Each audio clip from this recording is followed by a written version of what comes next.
Emily Schultz is going to read from her nominated novel, The Blondes, which is published by Doubleday Canada. Smart, entertaining exploration of the female psyche, The Blondes is a biting response to our culture's obsession with beauty. Emily.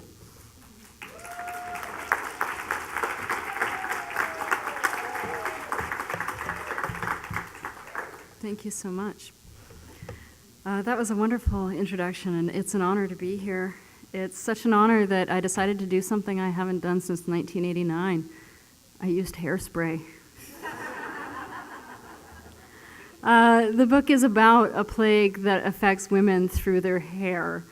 And the protagonist is in New York, and she's struggling with a pregnancy that she's not sure she wants, and she's also struggling with the plague. So this is about that. Dr. Kovacs was dressed more casually than the last time we had met, but still expensively. A dark sweater and jeans, a cashmere scarf that might have been Hermes draped loosely about her neck, though it seemed to me we were barely out of summer. I wondered if there was a designer collection out there inspired by what to wear to a young woman's abortion. It occurred to me that she'd probably spent as much on that day-off sweater as I was about to throw down at the clinic. Kovacs asked, did we have time for a coffee? Or did we need to get me upstairs right away to the suction room? I couldn't tell if she was being funny or mean, or if the two were always the same with her. Maybe she and I were more alike than I wanted to admit. Maybe Carl, who we shared, had dated the same woman again and again. Aside from the shops at street level, the building housed a number of physicians and clinics, physiotherapy and psychotherapy, as well as design firms. I joked that I'd thought there might be protesters, and Kovacs told me it was no joke. We were lucky. This wasn't Canada, where maniacs were polite. As we rode the elevator to the top floor, we stood side by side, looking straight ahead, not at each other.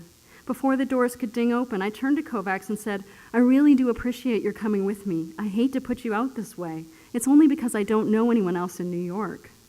Here, I thought it was because we got on so famously. She smiled and stepped out into the hall. The place smelled of rubbing alcohol and Fruit Loops.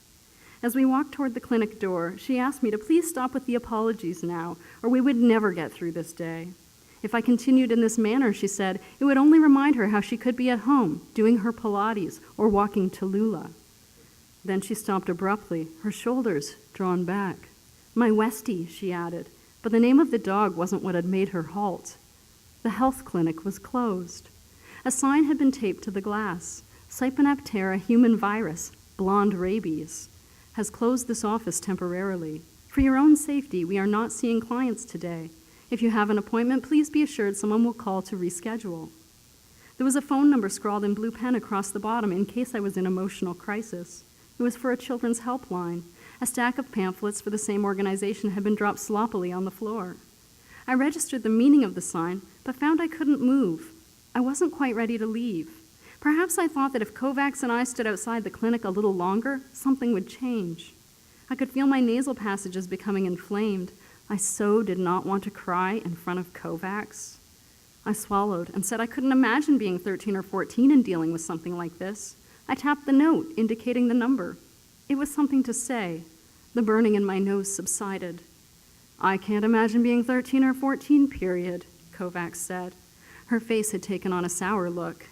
It was as if she were more put out by my inability to access the clinic than I was. She tried the handle. It twisted, but didn't open. There's blood on the carpet, she said. It was true. Someone had pulled the shade down inside the glass, but it stopped part way. On the blue-gray carpet, there was indeed a blood stain, about the size of my hand. In spite of the lights being out, the stain was unmistakable. That's why they didn't phone you. They shut down hastily. They've had an attack. Check your phone, Kovacs commanded. It was as if she honestly didn't believe what had happened and required proof. I pulled out the phone, but there were no messages.